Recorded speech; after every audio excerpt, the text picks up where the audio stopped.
The SkyKid.com movie review. The Boy Who Cried Bitch, 1991. I am officially naming The Boy Who Cried Bitch one of the finest films ever created. A drama based on true events, the film will not leave anybody unmoved. All right, Mother.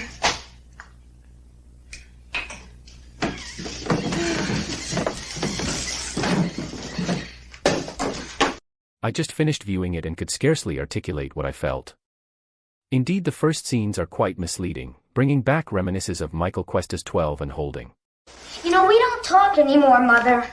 You just don't listen to me. I do listen to you, but not at 3 in the morning. Now get back to bed and go to sleep. You're not listening to me! At first, we see boys fooling around and their mother, who cannot control them. We are introduced to the film's young protagonist, the 12-year-old Dan Love, played by Harley Cross. We first see him as an erratic and impulsive young lad but learn more about him as the story develops.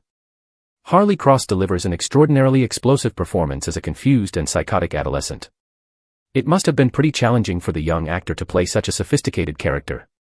Yet he manages to put off an exemplary performance. His facial expressions, his eyes, I can guarantee you that you will remember his look for a long time after seeing the film.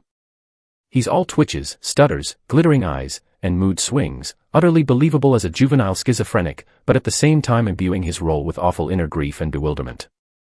Of course, Harley Cross is not the only excellent actor in the movie. Special mention deserves the performance of Jesse Bradford, who himself had an exceptional roles in this film and King of the Hill. If I were to label the first scenes, they could easily fit under the title Bad Boy Tutorial, and I am sure that many parents would not want their sons to see how the young Dan behaves.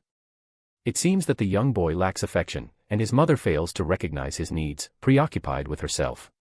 When it comes to properly parenting her boys, she seems weak and powerless, with a history of failures. Dan is quite aggressive towards her, and that is probably many of you would be surprised seeing him at school, where he befriends the maintenance guy who happened to be a Vietnam vet. He teaches the boy how to fire an arm, and they seem to get pretty well together. I want you to bring me 2 fries, 2 burgers, and a large Coke. But don't come to the dorm. I'll meet you downstairs. Right?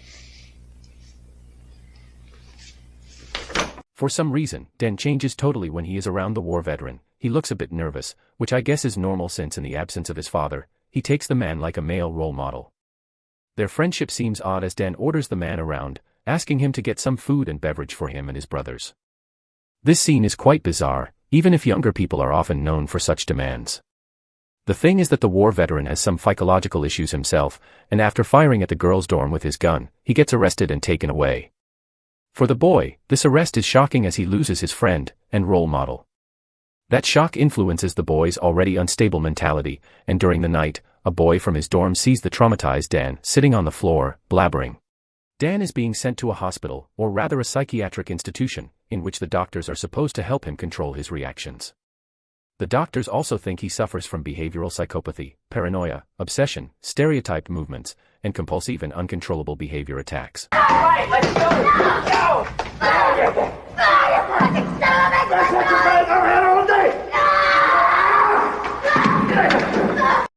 Unfortunately, they fail to help him, much like his mother, who I felt could have helped him if she was more caring. The film's soundtrack impresses straight away. Composed by Wendy Blackstone, it is powerful and enhances the drama of the narrative, thus retaining one's attention at all times while at the same time causing a sensation of uneasiness. Juan José Campanella, the Argentinian director of The Boy Who Cried Bitch, created a real masterpiece. He was able to produce an emotionally charged picture characterized by authenticity and realism, as well as a concise and practical mise-en-scene. Despite its dark overtones, I highly recommend this coming-of-age film as it offers an insightful and powerfully emotional journey through a troubled teen's life.